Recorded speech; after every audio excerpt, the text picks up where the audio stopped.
दोस्तों, मैं आप सभी का स्वागत करता हूं आपके अपने YouTube चैनल रैम्बो बाबा कंपटीशन में। हम पढ़ रहे हैं भारतीय नागरिक सुरक्षा संहिता 2023 यूपीएसआई के लिए। हम पढ़ रहे हैं अध्याय 35। कौन सा अध्याय? 35, 36, 37 तीन अध्याय बचे हुए हैं, तो हम पढ़ रहे हैं अध्याय 35। अध्याय 35 की कुछ धाराएँ कल देखी थी। आज क्लास हमारी है 71वीं। कौन सी? 71वीं। तो अध्याय 35 किससे संबंधित है? तो कल देखे थे कि अध्याय 35 संबंधित जमानत बंधन पत्रों के बारे में सामान्य उपबंध, जमानत के बारे में और बंधन पत्र के या जो बंधन पत्र के जो बॉन्ड होते हैं, जो चेक जमानत के लिए भरवाए जाते हैं, उनके बारे में ये सामान्य उपबंध है। तो चलिए बिना किसी देरी के स्टार्ट करते हैं। तो देखते हैं धारा 478। धारा 478 क्या कहती है? धारा 478 कहती है, क्या लिखा है, किन मामलों में जमानत ली जाएगी। क्या कहती है धारा 478? बोलती है, उसमें लिखा है कि किन मामलों में जमानत ली जाएगी या किन मामलों में जमानत दी जाएगी, किन मामलों में जमानत मिल जाती है। तो इसमें क्या होता है, इसमें बताया गया, ये बताती है कि किन मामलों में जमानत मिल जाएगी। तो जैसे मान लीजिए यदि कोई व्यक्ति क्या करता है, कोई व्यक्ति क्या करता है, ऐसे गंभीर अपराध को करता है जिसमें क्या होती, जमानत नहीं मिल सकती। क्या? जिसमें जमानत नहीं मिल सकती। यदि उस मामले में क्या होता है, जिसमें ऐसा कोई व्यक्ति है कि मान लीजिए कोई व्यक्ति है मृत्युदंड का, किसी को उसमें किसी मृत्युदंड में क्या होती, जमानत नहीं मिलती, ठीक है। तो ऐसे ही अपराध में कोई व्यक्ति क्या करता है, कोई संदिग्ध व्यक्ति किसी व्यक्ति को क्या करता है, गिरफ्तार, बिना वारंट के कोई व्यक्ति को गिरफ्तार कर लेता है, जबकि वो क्या होता है, वो अपराधी नहीं होता है। तो यदि उस व्यक्ति को गिरफ्तार कर लिया जाता है, उसको हिरासत में रखा जाता है, तो वो क्या कर सकता है, या उसको अदालत में ले जाया जाता है, तो वो व्यक्ति क्या कर सकता है, वो व्यक्ति किसी भी अवस्था में, क्या किसी भी समय या किसी भी कार्यवाही के दौरान, कार्यवाही की उसका जो कार्यवाही कर रहा होगा, तो उस कार्यवाही के किसी भी टाइम में क्या कर सकता है, वो अपनी जमानत, यदि वो क्या करे, जमानत देने के लिए वो व्यक्ति क्या हो जाए, तैयार हो जाता है। क्या होता है, जमानत के लिए यदि व्यक्ति वो तैयार हो जाता है, जिस व्यक्ति को गिरफ्तार किया है, तो किसके लिए, तो जमानत के लिए वो व्यक्ति क्या होता है, तैयार हो जाता है। तो उसको क्या करना चाहिए, उसको जमानत पर क्या कर देना, रिहा कर देना चाहिए। उस व्यक्ति को क्या कर देना, जमानत पर रिहा कर देना चाहिए। किसके तहत? धारा 478 के तहत। धारा 478 कहती है कि यदि व्यक्ति को किसी को धोखे में या किसी ऐसे अपराध के लिए उसको गिरफ्तार कर दिया गया कि जिसकी क्या जमानत नहीं हो सकती। क्या होती है, जमानत नहीं हो सकती। यदि वो व्यक्ति ऐसा नहीं है, तो उसको क्या, कार्यवाही के किसी भी दौरान, जब तक उसका अपराध क्लियर नहीं हुआ है, जब तक उसको वो अपराधी सिद्ध नहीं हो, तब तक उसको क्या, कार्यवाही के किसी भी दौरान में उसको जमानत मिल सकती है। यदि व्यक्ति क्या है, जमानत लेने के लिए तैयार है, तो उसको जमानत पर रिहा किया जा सकता है। ये क्या कहती है, ये धारा 478 कहती है। कौन सी कहती है? धारा 478 कहती है। अब देखते हैं धारा 479। धारा कौन सी? देखते हैं धारा 479। धारा 479 क्या कहती है? धारा 479 में लिखा है, अधिकतम अवधि जिसके लिए विचाराधीन कैदी निरुद्ध किया जा सकता हो। कौन सा? जो वह अवधि जिसके लिए जो विचाराधीन कैदी है, उसको क्या, निरुद्ध किया जा सकता हो। क्या किया जा सकता हो? उसको निरुद्ध किया जा सकता हो, मतलब जमानत पर रिहा किया जा सकता हो। तो इसमें क्या है, ये धारा क्या बताती है? धारा बताती है इसमें क्या कहा गया है कि इसमें किस तरीके से किया जा सकता है। इसमें क्या है, जो विचाराधीन कैदी है, विचाराधीन कैदी का मतलब कौन, जिस पर मुकदमा चल रहा होता है, क्या, जिस पर मुकदमा चल रहा हो, या जो क्या हो, जो प्रतीक्षा में हो, क्या, जिसका मुकदमा क्या हो, प्रतीक्षा में। तो विचाराधीन कैदी को जमानत पर रिहा करने से ये क्या है, धारा जुड़ी हुई है। क्या है? धारा जुड़ी हुई है। यह उन प्रावधानों को लागू करती है, या उन प्रावधानों पर क्या होती है, लागू होती है, जिन पे क्या होती है, जिन पर मौत की सज़ा नहीं होती। क्या? मृत्युदंड की सज़ा या उम्र कैद की सज़ा नहीं होती। क्या होती? मृत्युदंड या उम्र कैद पर नहीं। क्या? पर नहीं, ये उम्र कैद पर नहीं, ये उनके अलावा होती है। ये कैसी, ये धारा कब लागू होती है, ये कैसी होती है, ये यदि व्यक्ति क्या हो, पहली बार हो। कैसी?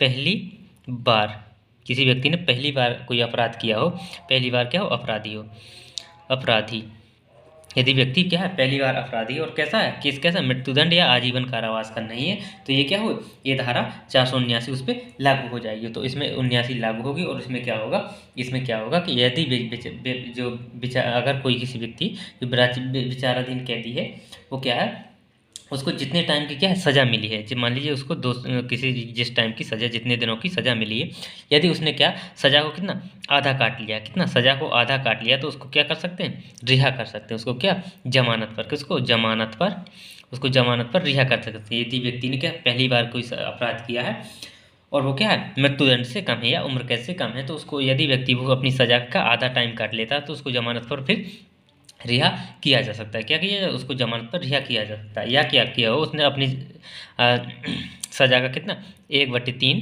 कितना 1/3 भाग 1/3 भाग काट लिया हो, तो उसको भी क्या जमानत पर रिहा किया जा सकता है। तो धारा जी 479 बताती है कि यदि कोई व्यक्ति कैसा हो जो पहली बार जिसने अपराध किया हो वो कैसा हो, जो मृत्युदंड या उम्र कैद की सजा ना हो, उसको क्या मृत्युदंड या उम्र कैद की सजा ना हो, तो यदि व्यक्ति क्या सजा का आधा टाइम काट लेता है तो उसको रिहा किया जा सकता है।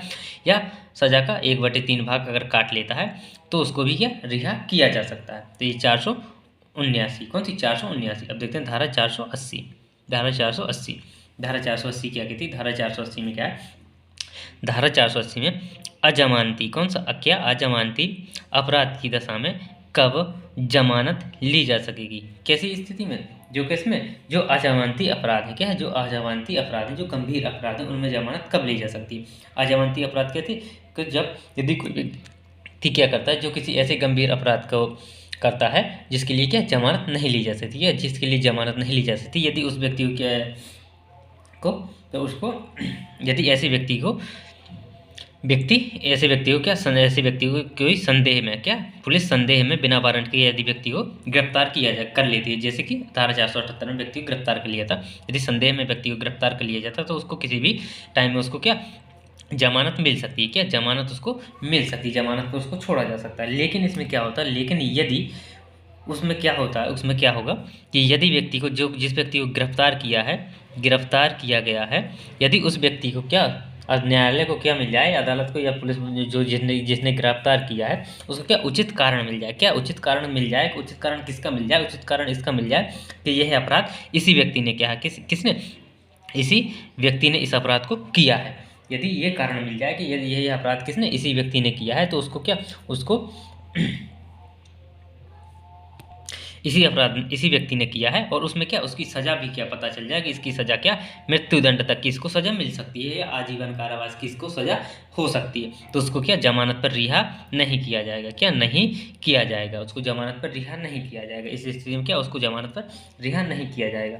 यदि क्या हो और उसको किस अपराध पर यदि किसी व्यक्ति को गिरफ्तार किया है और कब नहीं रिहा किया जाएगा, यदि कोई गंभीर अपराध में उसको क्या पहले जिस व्यक्ति को गिरफ्तार किया उसको गिरफ्तार करने से पहले भी उसको क्या हुई कोई मृत्युदंड की सजा या क्या कोई आजीवन कारावास या क्या कोई 7 वर्ष से अधिक का कारावास, कैसा कठिन कारावास, या क्या हो या कितना 3 वर्ष से 7 वर्ष का कठिन कारावास, कैसा कठिन कारावास उस व्यक्ति को हुआ हो, और कैसा हुआ हो कि ये 2 से अधिक बार हो गया हो, कितना 2 से अधिक बार यदि व्यक्ति को जितनी चीज़ें हो कठिन कारावास हो गया हो तो उस व्यक्ति को भी क्या रिहा नहीं किया जाएगा, क्या रिहा नहीं किया जाएगा।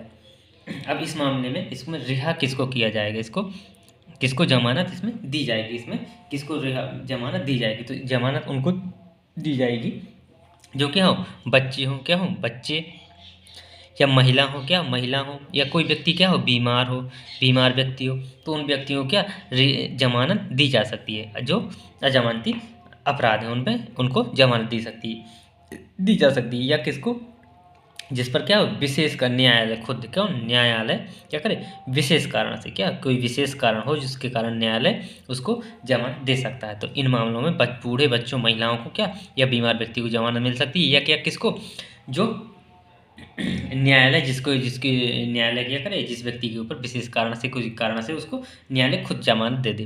तो ये 480 में बताया कि वरना किसी को जमानत नहीं मिल सकती, या छोटे कारण अपराध हैं जो क्या मृत्युदंड या 7 साल या आजीवन कारावास से कम है तो उनको भी क्या जमानत मिल जाएगी, क्या उनको भी जमानत मिल जाती है, इन दशाओं में क्या जमानत मिल जाती है। अब देखते हैं धारा 481, धारा कौन सी धारा 481, धारा 481 क्या कहती है, धारा 481 में है क्या कि अभियुक्त को अगली अपील न्यायालय के समक्ष उपस्थित होने की अपेक्षा के लिए जमानत। इसमें क्या होता है, इसमें ये होता है कि जब किसी व्यक्ति का क्या केस समाप्त होना होता है या कुछ या क्या जो कोई अपील का निर्णय आना होता है तो उसमें क्या होता है, उसमें जो व्यक्ति होता है जमानती जो अभियुक्त होता है उसको क्या अदालत में उसको क्या पेश होना होता है, क्या होता है, अगली अदालत में उसको क्या होना होता है, पेश होना होता है। तो उसी के बारे में ये धारा बताइए। तो इसमें क्या होता है कि जब मुकदमा कोई समाप्त हो रहा होता है, क्या मुकदमा कोई समाप्त हो रहा होता है या कोई अपील पर निर्णय हो रहा होता है, तो तो जो मामला संभालने वाला जो न्यायालय होता है, वो क्या करता है वो न्यायालय या क्या हाई कोर्ट या उच्च न्यायालय क्या करते हैं कि उस पर एक बॉन्ड लेते हैं, क्या एक बॉन्ड पर क्या करते हैं, हस्ताक्षर करवाते हैं। बॉन्ड पर क्या करते हैं, हस्ताक्षर करवाते हैं, जिसकी डेट कितनी, 6 महीने की डेट होती है, जिसकी 6 महीने की डेट होती। यदि व्यक्ति 6 महीने के अंदर उपस्थित हो जाता है तो उसको रिहाई हो जाएगी, हो जाएगी, उसकी रिहाई हो जाएगी। अन्यथा यदि व्यक्ति 6 महीने के अंदर उपस्थित नहीं होता तो उस बॉन्ड को क्या जब्त कर लिया जाएगा, क्या कर लिया जाएगा, जब्त कर लिया जाएगा, क्या कर लिया जाएगा, उस बॉन्ड को जब्त कर लिया जाएगा। और फिर इस व्यक्ति को क्या किसके उसको, और इस व्यक्ति को जब बॉन्ड को जब्त कर लिया जाएगा तो उसको फिर किसकी धारा 491 के तहत उस पर कार्रवाई की जाएगी, किसकी, तो धारा 491 के तहत कार्रवाई की जाएगी। इसलिए उसको बॉन्ड को भरवाया जाता है, किसके लिए, इसलिए उसको ताकि बॉन्ड को भरवाया जाता है ताकि वो व्यक्ति वहाँ पे उपस्थित हो, उसका निर्णय होना है। तो उसको निर्णय का मतलब होना कि उसको सज़ा मिलनी है या उसको जो भी होना हो या उसको रिहा होना, तो उस पर निर्णय आएगा तो उस पर उसको उपस्थित होना जरूरी होता है, इसलिए बॉन्ड भरवाया जाता है। यदि व्यक्ति नहीं उपस्थित होता है तो उस बॉन्ड को जब्त कर लिया जाता है। जब्त करने के बाद उस व्यक्ति को 491 के तहत उस पर मुकदमा फिर उसकी कार्रवाई की जाती है। तो ये 481 में बताया और 491 के तहत उस पर कार्रवाई की जाती है। ये धारा 481 में बताया गया।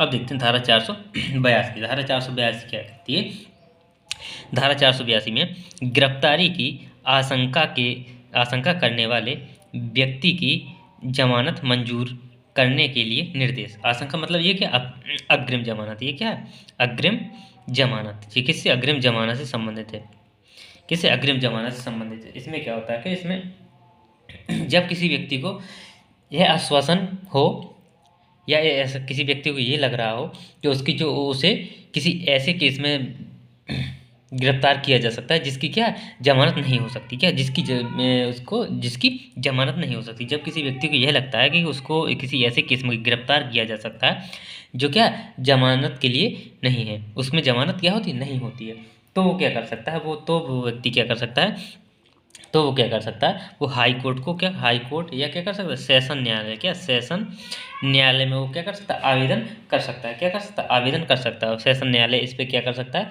वो अपना निर्देश दे सकता है, निर्देश दे सकता है, उसको अपील स्वीकार कर सकता है। तो अपील स्वीकार कर सकता है तो उसमें कह सकता है कि यदि जिस केस के लिए वो व्यक्ति अपील लेता है तो यदि उसमें व्यक्ति को गिरफ्तार किया जाता है तो उसको जमानत पर छोड़ दिया जाएगा, क्या उसको जमानत पर छोड़ दिया जाएगा। ये क्या कर सकता है, न्यायालय निर्देश दे सकता है। और उसमें निर्देश न्यायालय क्या उसमें शर्तें भी क्या कर सकता है, निर्देश अदालत क्या करती है, उस पर शर्तें भी, न्यायालय शर्तें भी लगा सकता है। शर्तें किस तरीके से लगा सकता है, शर्त नंबर 1 क्या लगा सकता है कि जब भी आवश्यकता होगी, क्या जब भी पुलिस अधिकारियों को आवश्यकता होगी उस केस के बारे में पूछताछ के लिए, तो उसको क्या स्वयं उपस्थित होना होगा, क्या उसको स्वयं उसको उपस्थित होना होगा। नंबर 2 क्या लगा सकती है, नंबर 2 लगा सकती है किसी भी मामले के तथ्य की परिस्थिति में जो उस मामले में व्यक्ति जुड़ा है, उस मामले में उस किसी भी व्यक्ति यदि कोई जुड़ा है तो उसको क्या कोई रिश्वत या उसको प्रत्यक्ष या अप्रत्यक्ष रूप से उसको कोई भी प्रलोभन नहीं देगा, क्या कोई भी प्रलोभन नहीं देगा। नंबर 3 किस तरीके से शर्त लगा सकती है, नंबर 3 शर्त लगा सकती है कि यदि जब भी व्यक्ति वो रहेगा, जब तक किसी न्यायालय से अनुमति नहीं लेगा तब तक वो क्या भारत छोड़ के बाहर नहीं जा सकता, क्या भारत के बाहर नहीं जा सकता। वो कब जाएगा, भारत न्यायालय से अनुमति लेने के बाद ही भारत से बाहर जाएगा।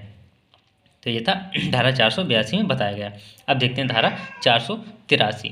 धारा 483 क्या कहती है, धारा 483 में क्या कहा गया, धारा 483 में जमानत के बारे में, किसके जमानत के बारे में उच्च न्यायालय या सेशन न्यायालय की विशेष शक्तियाँ, जमानत के बारे में किसकी, उच्च न्यायालय या सेशन न्यायालय की शक्तियाँ, किसकी जमानत के बारे में। तो इसमें क्या विशेष शक्तियाँ, इसमें ये शक्तियाँ बताएंगे, इसमें क्या विशेष शक्तियों के बारे में बताया गया कि इसका मतलब जैसे ऐसे बताया, जैसे इसकी एक शक्ति क्या है कि ये क्या है कि जो क्या है, जो सत्र न्यायालय है, जो हाई कोर्ट है, वो क्या करता है किसी व्यक्ति को जमानत पर यदि किसी व्यक्ति को रिहा कर देता है, क्या कर देता है, इस धारा के तहत, इस अध्याय के तहत किसी व्यक्ति को रिहा कर देता है तो उसको क्या कर सकता है, जो हाई कोर्ट या सत्र न्यायालय क्या कर सकता है, उसको दोबारा उसकी सजा को, उसको रिहाई को कैंसिल करके उसको क्या वारंट, गिरफ्तारी वारंट जारी कर सकता है, क्या कर सकता है, गिरफ्तारी वारंट जारी कर सकता है। उसको क्या कर सकता है, उसको हिरासत में भी भेजा जा सकता है, भेज सकता है कौन, न्यायालय, उच्च न्यायालय या सेशन न्यायालय क्या कर सकता है, उसको हिरासत में भेज सकता है। तो ये इसकी शक्तियाँ हैं। उसी प्रकार जैसे धारा 480 की 3 के तहत यदि कोई व्यक्ति को क्या जमानत पर रिहा किया जाता है, जमानत पर रिहा किया जाता है तो उस पर क्या शर्तें लगा सकता है। शर्तें कौन? जो वही जो शर्तें लगा सकता है जो 482 में बताई है। कौन सी? जो 482 में शर्तें बताई उनको लगा सकता है। अब देखते हैं धारा 484। धारा 484 में क्या है? बंध पत्र की रकम और उसे घटाना। तो इसमें क्या है? इसमें ये क्या बॉन्ड की रकम से जुड़ी हुई है, क्या बॉन्ड की राशि से जुड़ी हुई है, उसकी जुड़ी हुई है। और इस धारा के मुद्दे में क्या होता है? इस धारा में बताया होता है कि किसी भी जो बॉन्ड की राशि होती है वो किस पर निर्भर होती है? वो परिस्थितियों पर निर्भर होती है। क्या? जो परिस्थितियाँ या जो अपराध के अपराधों पर क्या होती? निर्भर होती है। यदि छोटा अपराध है तो कम बंद पत्र की राशि होगी, यदि बड़ा अपराध है तो उसकी ज़्यादा राशि होगी, उसी पर ये निर्भर होती है। तो थैंक यू दोस्तों, क्लास अच्छी लगी तो प्लीज़ लाइक और सब्सक्राइब जरूर करिएगा। थैंक यू दोस्तों।